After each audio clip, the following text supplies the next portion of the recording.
ஹாய்ங்க, இன்றைக்கி வந்து சூப்பரான சங்கரா மீன் குழம்பு எப்படி செய்கிறதுன்னு தான் பார்க்குறோம். அதுக்கு வந்து நான் வந்து ஒரு 1/2 kg சங்கரா மீன் வந்து எடுத்துருக்கிறேன், வாங்கி வச்சுருக்கிறேன். ஓகே, இப்போ வந்து நான் சொல்கிற இன்க்ரீடியன்ட்ஸ் வந்து அதே அளவில் போட்டு செஞ்சிங்கன்னா ரொம்ப ரொம்ப டேஸ்ட்டாக இருக்கும். நீங்கள் வந்து இந்த மாதிரி ஒரு டைம் நீங்கள் வந்து ட்ரை பண்ணுங்கள். நான் வந்து 2 தக்காளி எடுத்துருக்கிறேன். 2 தக்காளி எடுத்துகிட்டு அதை நல்லா கரைச்சிக்கோங்க.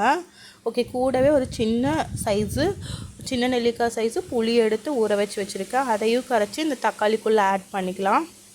ஓகே, அதுக்கப்புறமா பார்த்திங்கன்னா குழம்பு மிளகா பொடி 2 ஸ்பூன் ஆட் பண்ணியிருக்கிறேன். பின்ன மிளகா பொடி, மஞ்சள் பொடி, தேவையான அளவு உப்பு, இதெல்லாம் போட்டு நல்லா மிக்ஸ் பண்ணிக்கோங்க. ஓகே, இப்போ மிக்ஸ் பண்ணக்கப்புறமா ஒரு கடாய் வச்சுக்கலாம் அடுப்பில்.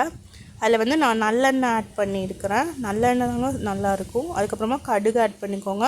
கொஞ்சமாக ஜீரகமும் கொஞ்சமாக வெந்தயமும் ஆட் பண்ணிக்கோங்க. இது பொரிஞ்சதுக்கப்புறமா பூண்டு, அதுக்கப்புறமா ஃப்ளேவருக்காக ஒரு 2 பச்சை மிளகா ஆட் பண்ணிக்கோங்க. ஓகே, ஆட் பண்ணிவிட்டு இதை நல்லா வணக்கிக்கோங்க. கூடவே சின்ன வெங்காயத்தை கொஞ்சம் ஆட் பண்ணிக்கோங்க. ஆட் பண்ணிவிட்டு நல்லா ஃப்ரை பண்ணி எடுத்துக்கோங்க. ஓகே, ஒரு கொத்து கருவேப்பிலை ஆட் பண்ணிக்கோங்க. ஆட் பண்ணியாச்சு. இப்போ இதை நல்லா ஃப்ரை பண்ணியாச்சு. ஓகே, பாருங்கள், இந்த மாதிரி நீங்கள் ஃப்ரை பண்ணிக்கணும். ஓகே, இப்போ நம்ம வந்து இந்த ஸ்டேஜில் இந்த கரைச்சி வச்சுருக்கிற கரைசலை இதுக்குள்ளே ஊற்றிக்கலாம். ஓகே, இப்போ மிக்ஸ் பண்ணிவிட்டு நல்லா இதை வந்து கொதிக்க விடுங்க. நம்ம வந்து லிட் போட்டு மூடி வச்சுட்டு பச்சை வாசனை போகிற வரைக்கும் கொதிக்க வச்சுக்கலாம். ஓகே, இப்போ பாருங்கள், இது நல்லா கொதிச்சிருக்கு. பச்சை வாசனையும் இப்போ போயிடுச்சு. ஓகே, இப்போ வந்து உப்பு காரம் ஏதாவது பத்தலைன்னா போட்டுக்கோங்க.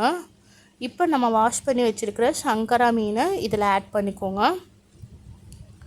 ஓகே, ஆட் பண்ணியாச்சு. ஆட் பண்ணிவிட்டு ஒரு கொஞ்சமாக வேக விடுங்க.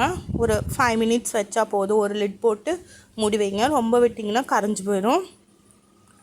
ஓகே, இப்போ 5 minutes கழித்து இதை ஓப்பன் பண்ணி பாருங்கள். சூப்பரான ஒரு சங்கரா மீன் குழம்பு ரெடி.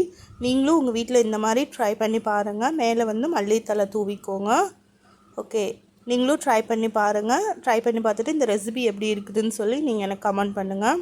ஓகே, இந்த வீடியோ வந்து உங்களுக்கு பிடிச்சிருந்ததுன்னா லைக் பண்ணுங்கள், ஷேர் பண்ணுங்கள், சப்ஸ்கிரைப் பண்ண மறந்துடாதீங்க. ஓகே, பாய்.